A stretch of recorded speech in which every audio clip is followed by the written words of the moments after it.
Ladies and gentlemen, please, I have the singular honor to bring up all the way from Devimpath, the Executive Director, Mrs. Gloria Brendan-Otuojor, for her presentation, speaking about the effect of climate on food security. So please, a round of applause for Mrs. Gloria Brendan-Otuojor as she makes her way down to the podium. Yes, keep clapping till she gets here. Keep clapping.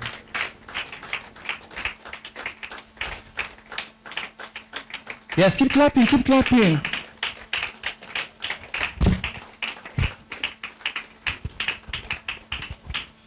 Thank you so much, ma'am. Thank you. Oh, yes, please. Yes. Okay, thank you very much. I want to thank everybody for your patience and for your participation in this program. I also want to thank the organizers, of this event, Quebec Food, for giving me this platform to speak. So I'm going to be speaking on the role of climate change in driving food security in Nigeria. My name is Gloria Amara Brendan-Otuojor, and I'm the Executive Director of Development Impact Pathfinders Initiative. Okay, so before I start my presentation, I want to tell a little story. So some time ago, that should be around March, I cooked my food. I made soup. That was in the night, and usually I make food as large quantity of feed so that I can store it in the fridge, and once in a while I'll take from there and eat. So I prepared that soup at night, and I was waiting for it to cool down so that I can put it in the freezer.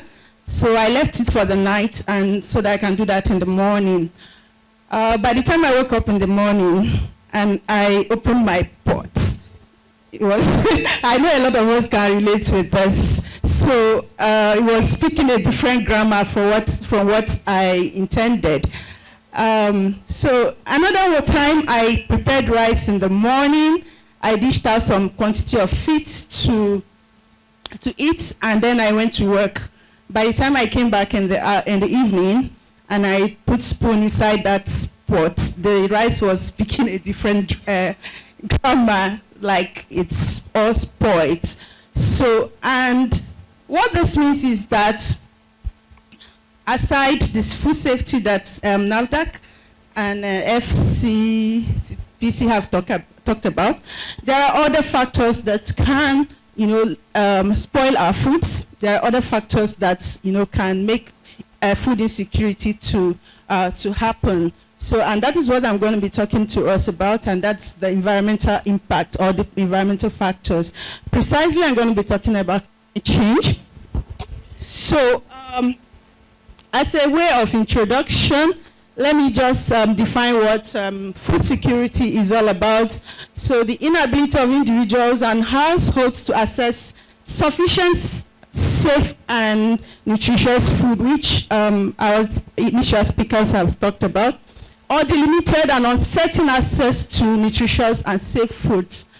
Okay, so these are food insecurity can be influenced by socioeconomic factors, political factors, and then environmental factors. Okay, so globally, 820 million people suffer from chronic undernourishment. Please, next slide. Next slide, please. Okay, so coming to Nigeria, despite us being a farming country, we have large expanse of lands. We have a lot of people farming, yet we are experiencing food insecurity. So according to FAO, about 26.65 million people, in Nigeria are at the danger of acute food insecurity if nothing is done about it. So millions of Nigerians do not have access to adequate nutritional diets. And most of the states in the north, are at risk, including FCT that we live in. Next slide, please. So then let's look at climate change. Now, from my story, you will notice that one of the reasons why my soup got spoiled or my rice got also spoiled is because of the rising temperature. So I don't know if many of us, I know you may have heard about climate change, and you have also witnessed that since this year, we have had very high temperature. So just as we are here, everybody is, trying to fan themselves. So we are having very high temperature, and that is because there is global warming. That's because there is temperature rise, and it's hitting the earth, and the temperature is rising. And this year has actually been recorded as one of the highest in terms of heat waves in Nigeria and so many other countries. And so we have also witnessed extreme events that are a resultant of high temperatures, such as extreme events. We have something like flooding, we have droughts. So our rainfall has also been altered, rainfall patterns, because these are indicators of climate change. Over the years, there are scientists who are taking records of how the water levels and precipitations are calculated, and they have come up to say that these things have changed over time, and it is resulting into seasonal variations in our rainfall patterns. So you find out that in some places there is high rainfall, and because there is high rainfall, there is going to be flooding. So, and then in some places there is going to be drought because they are not getting enough rainfall. Many of us here are farmers. You can attest to the fact that this year many people have not started farming. That's because the rainfall has been very scarce.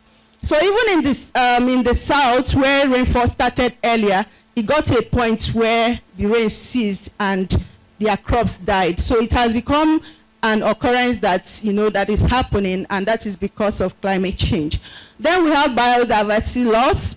So you have places where you used to have a lot of vegetation, especially in the north, and those places are getting dried up because they are not receiving enough rainfall, and that is leading to degradation, wildfires, water scarcity, then conflicts and competition for resources. One of the reasons why we are having header farmers conflict is because the animals that used to feed up north are now moving to the south or central, so because they want to access resources, and that leads to conflict. Next slide, please. Okay, so what are the impacts of climate change on agriculture? So like I mentioned, shift in seasons and geographic ranges. So there have been shifts in rainfall patterns, and that is also shifting the season. So if the people who are supposed to start planting in February or March, now this is May, and we are almost even in the middle of May, and so many people have not started farming because the rainfall pattern have changed. So you have decrease in crop yields and disrupted food production systems. When flood happen, even if you have planted and there's flood, it's going to sweep away the farms, and then you're going to have losses. So increased frequency of droughts. Of course, we have in the north, there are places where you can no longer farm because there's no water, except you adopt climate resilient agriculture, which maybe includes irrigation and all that. Then we have storms and other variations that are linked to rainfall. So we have increased temperatures affecting crop yields and even livestock. So when there is too much heat, if you take statistics of those who are producing eggs, for instance, you find out that if you harvest your eggs and keep them in the room for a certain time, they get spoiled. I also have that experience. I buy, but then I don't, and I no longer, within this time, I no longer buy in large quantity, because if I buy and keep in the house, before I know it, they are all spoiled. That's because of high temperature.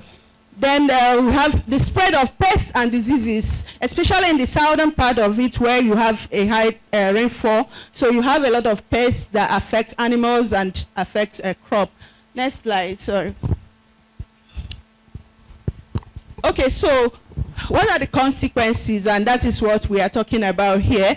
So we have disruption of food production leading to decreased availability and increases in prices. So food prices have soared over this year, and because there is no more, the farmers are not farming as they are expected to farm, so there is a decrease in availability. And when demand is more than supply, what happens? Prices will go up. So apart from the policies, apart from, the other issues that increases prices, so this environmental factor is one of the reasons why we have food price increases. So loss of income for farmers and agriculture. So if you are a farmer and then there is drought or there is a flood, definitely you're going to be incurring losses.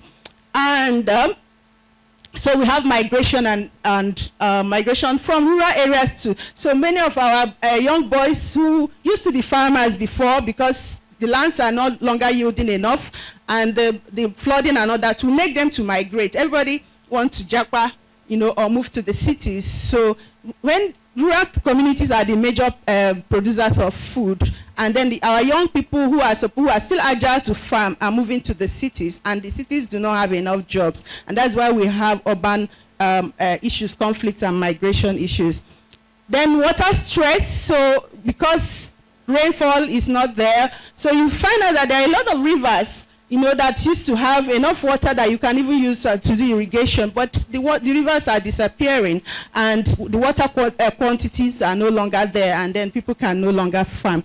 Then, like I said, competition for resources and conflicts. Let's go to the next, please.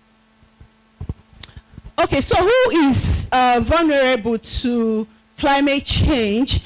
First of all, I would say that everybody is vulnerable. We are all feeling the heat right now.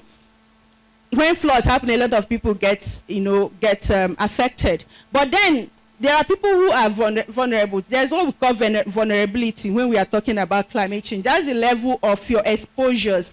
And this level of exposures are a factor of so many things, like your income, your livelihoods, your the amount you have access to, the infrastructures you have access to. So you have communities, smallholder farmers in communities that do not have these resources, especially women and girls. They suffer more because they do not have access to resources. When we talk about land, how many women have access to land in Nigeria? So they become more vulnerable because they have no access. And when there is flooding, for instance, you see a whole lot of men running away, but women and girls will have to stay, because they have to, look for how to save their families and all that. When there is water scarcity, it is the girls or the women that go to look for water. So if, with climate change, women are exposed to more labor, more, unpaid labor that we are not, we do not account for, because they will have to go far distances to look for water.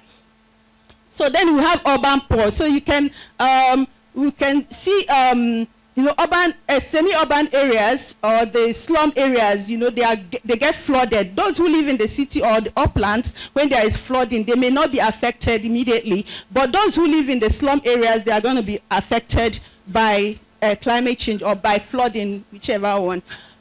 So I've talked about women and girls, and I then so we have the pastoralists, those headers that have to move around because they no longer have access to resources at their destination. They have to move southwards, to look for resources, and that could cause, or that is already causing conflicts in Nigeria. Next slide, please. Okay, so what can you do to mitigate climate change on food security in Nigeria? So you have to first diversify, your crops. Do not just plant one type of crop. There are crops that are drought resistance, for instance, so you can adopt those crops to plant. Then adopt climate resilient agricultural practices like irrigation, and all that. So you can invest in irrigation and water management systems. So there are irrigation practices right now that you do not need to spend a lot of water. You do not need so much water. There is what is called drip irrigation. So when you use drip irrigation, so you use little water to plant your crops, and you maintain that crop with that drip irrigation. There is also like precision agriculture and the rest of them. So you should follow early warning systems For instance, the NIMET has already released early warning for flood this year. I don't know how many of you have accessed that. If you go to their website, you will see early warning systems about flooding. So you can be able to, if you're able to access this information, you'll be able to plan yourself, beforehand. If you're living in a flood-prone area or state, you begin to plan your exit, on time before the flood starts, so that it doesn't get you, catch you unawares. So you can also join advocacy groups. So we have a lot of advocacy groups that talk about climate change, that advocate for climate actions, because if we want to start discussing climate change today, it's a very broad distance. So you can join advocacy to call for action to mitigate and adapt to climate change. There is what is known as mitigation. Mitigation are those acts, to limit the emission of greenhouse gases into the atmosphere, while adaptation is your ability to cope. So there are initiatives that governments are adopting to help people to adapt. Those who can you are living in a place, especially in Africa, where we are contributing lesser to greenhouse gas emission that causes climate change, but we are more vulnerable. So there are adaptation initiatives that we can, actions that we can advocate for, so that we are able to adapt to the impacts of climate change. Okay, so next slide, please. Okay, so what can the government do to, so the government can implement climate smart agriculture policies. Okay, I'm sorry, I'm going to be wrapping up very soon. So you can also invest, there'll be investment in agricultural research, to discover those crops that can be introduced that are drought resistant, promotion of sustainable land management practices, collaboration with international organizations and partners. Next, please.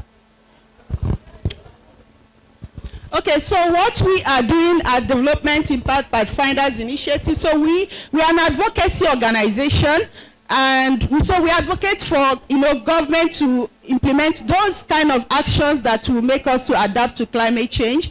And we also conduct trainings, like as I'm making this presentation. So we do trainings to enlighten the public, enlighten farmers, enlighten people about climate change and what they can do to adapt to climate change. We join global forum where climate adaptations, and participate in programs like that. We do sensitization, and then we do research also to find policy actions or data that we can use to drive policy actions. I think that should be all. Have I exhausted? Okay, so climate change is a food security issue, and we all need to put our hands together. Like I said, you can join advocacy groups to demand action, climate actions, because it affects you, it affects what you do. So you need to speak up, you need to also lend your voices to the call for climate action. So thank you very much for listening. Please, a round of applause for Mrs. Gloria. Ma'am, your phone, please. Ma'am, your phone. Oh, so sorry. Yes, please, a round of applause one more time for Mrs. Glory. Yes, like she rightly put, food security is a collective effort. It is you and I together to ensure food security.